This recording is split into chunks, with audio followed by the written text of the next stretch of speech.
একবার চাল ভর্তি একটি লরি রাস্তা দিয়ে যাচ্ছিল। হঠাৎ লরি থেকে একটি চালের বস্তা পড়ে যায়। কিছুক্ষণ পর সেখানে কিছু পিঁপড়া আসে। তারা 4-5টা 10টা চাল নিয়ে ওখান থেকে চলে যায়। তারও কিছুক্ষণ পর সেখানে কয়েকটা পাখি আসে। তারাও কিছু চাল খেয়ে ওখান থেকে চলে যায়। তারও কিছুক্ষণ পর সেখানে কয়েকটি ইঁদুর আসে। তারা 100 কিংবা 200 গ্রাম চাল খেয়ে সেখান থেকে চলে যায়।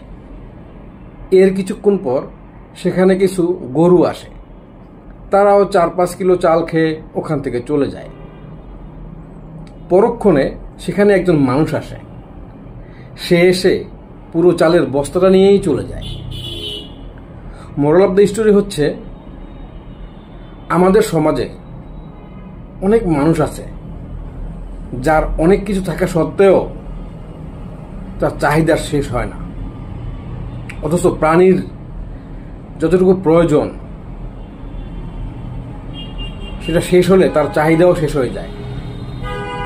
শুধু মানুষের চাহিদাই শেষ হয় না, তবে এই চাহিদাকে যারা কন্ট্রোল করতে পারে তারাই হয় সুখী মানুষ।